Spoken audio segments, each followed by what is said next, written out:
10th house में बृहस्पति हो तो क्या हो। अब यहाँ पर बड़ा अनोखा बृहस्पति है, ये शनि का घर है।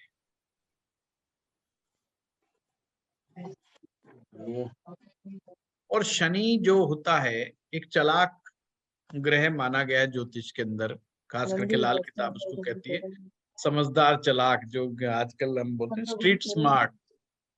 स्ट्रीट स्मार्टनेस जो है शनि ग्रह के आशीर्वाद से आती है, ऐसा लाल किताब मानती है।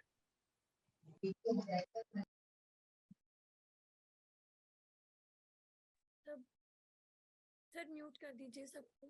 कर दिया। पहली बात याद रखें, शनि 10वें भाव में नीच राशि में माना जाता है, यानी लाल किताब में अगर गुरु 10वें में आ गया तो इसे मानिए नीच का तो हो गया। अब यहाँ पर बुध ग्रह का और शनि ग्रह का बहुत बड़ा रोल हो जाता है, क्योंकि तीसरे भाव से बुध, क्योंकि तीसरा भाव बुध का होता है। इसमें एक आगे सूत्र आएगा, मुझे अभी तो नहीं बोलना चाहिए। हर ग्रह अपने से 8वें घर ग्रह को टक्कर मारता है। हर ग्रह अपने से 8वें ग्रह को टक्कर मारता है।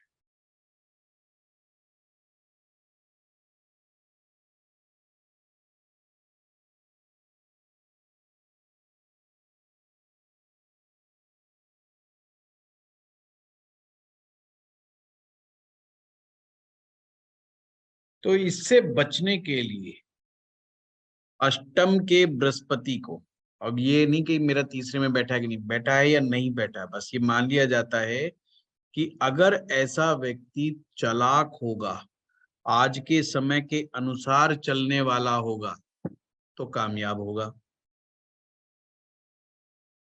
अब यहाँ विशेष शर्त है कि ऐसे व्यक्ति को धार्मिक नहीं होना। ऐसा व्यक्ति धार्मिक हो जाएगा, मास्टर जी हो जाएगा, अध्यापक हो जाएगा, टीचर हो जाएगा, तो बड़ी मुश्किल से गुजारा करेगा।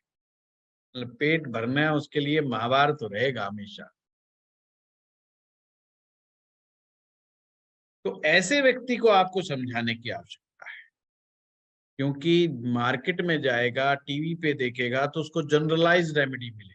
जनरलाइज रेमेडी में क्या मिलेगी? हर कोई कहेगा मंत्र जाप कर, पाठ पूजा कर, मंदिर जाया कर, साधु संतों की सेवा करा कर, ये करा कर। वो धार्मिकता नहीं बनाना, उसको धार्मिक नहीं हो, उसको चालाक बनाना है। उसको क्या, सेल्स के गट सीख। सेल्स कैसे करनी है, गंजे को कंगी कैसे बेचनी है, वो चीज तू सीख बस, और कुछ चक्रों में मत रहा कर। वो स्ट्रीट स्मार्ट बनाओ। अगर हमारे घर में भी कोई ऐसा बच्चा है तो उसे स्ट्रीट स्मार्ट बनाओ, है ना। चालाकियां कैसे करनी है, कैसे नहीं करनी है, किसी के पैसे लेके वापस नहीं लौटाने, कैसे नहीं लौटाने है। तो कहने का मतलब उसको थोड़ा सा कहो कि कोई तुम्हें ऐसा उल्टे, मतलब ये धर्म कर्म करने की बहुत ज्यादा आवश्यकता नहीं है। लाल किताब क्या कहती है 10वें के बारे में, आइए चलते हैं।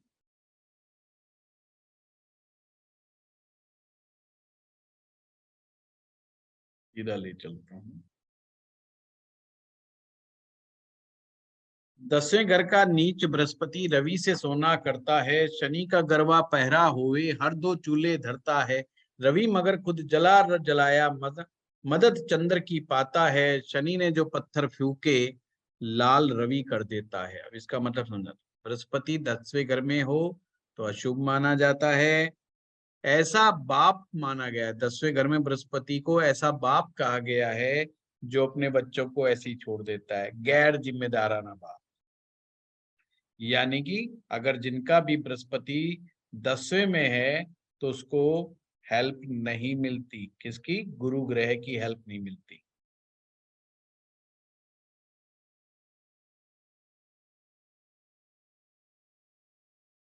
स्पष्ट रूप से संदेश है, ऐसे व्यक्ति को शनि की प्रकृति के अनुसार ही चलना होगा।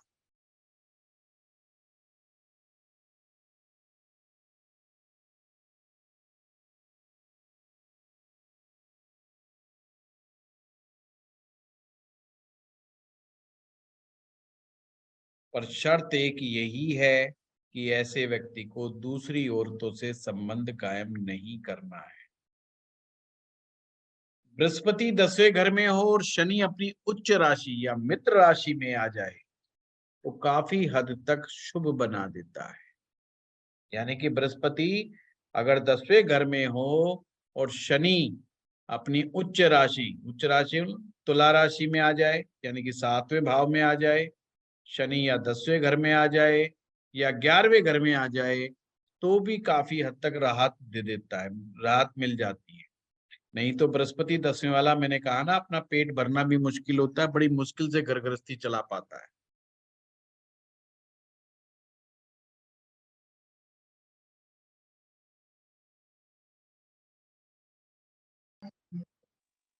परंतु अगर चौथे भाव में मंगल या शुक्र आ जाए तो मिट्टी भी सोने के भाव बिके। अब एक ही कंडीशन आई है इसमें, जिसमें कि बृहस्पति 10वें हो तो व्यक्ति राइज कर सकता है। तो मंगल चौथे में बैठा हो या शुक्र चौथे में बैठा हो तो मिट्टी भी सोने के भाव बिके। तो इसमें क्या मैसेज दे रहा है? ऐसे व्यक्ति को प्रॉपर्टी में इन्वेस्ट करना चाहिए और जो सबसे सस्ती जमीन हो उसे जाके खरीद लो, चाहे दूर जंगल में हो, जो सस्ते से सस्ता मिले। आने वाले समय में उसकी मिट्टी भी सोने के भाव बिकेगी।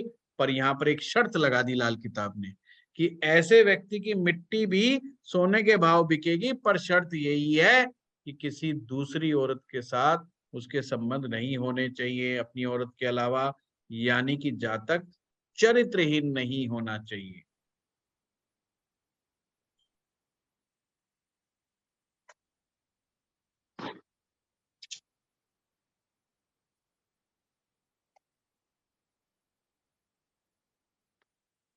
और क्या क्या है कि अगर चौथे घर में सूर्य भी होगा तो भी स्थिति ठीक होगी। तो यानी कि सूर्य चौथे में बैठा हो तो ठीक है, शुक्र या मंगल बैठा हो चौथे में तो ठीक है, तो कुछ हालात को सुधार देगा।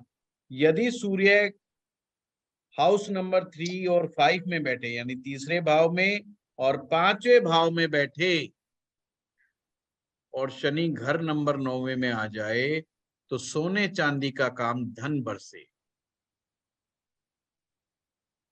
किसी का शनि नवम में हो, बृहस्पति दसम में हो और सूर्य तीसरे या 5वें में हो तो सोने और चांदी का काम करने से उसके घर में धन बरसता है।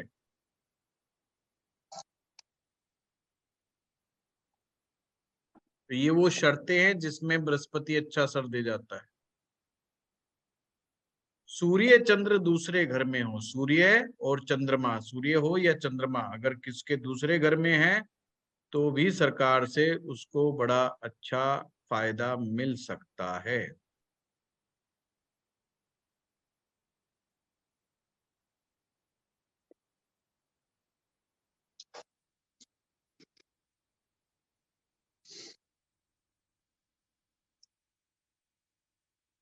अब हमें यहाँ पे फिर से देखना है, 10वें घर का बृहस्पति मंदा देखने की वही शर्त 2, 5, 9, 11, 12 राहु बुध शुक्र नहीं होने चाहिए।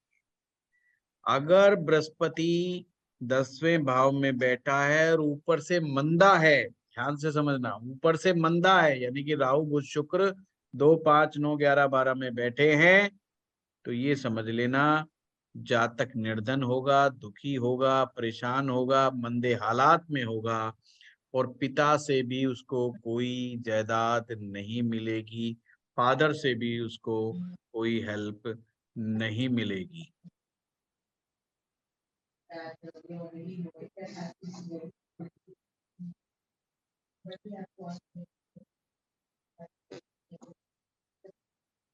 नट सेल में क्या निकल के आया?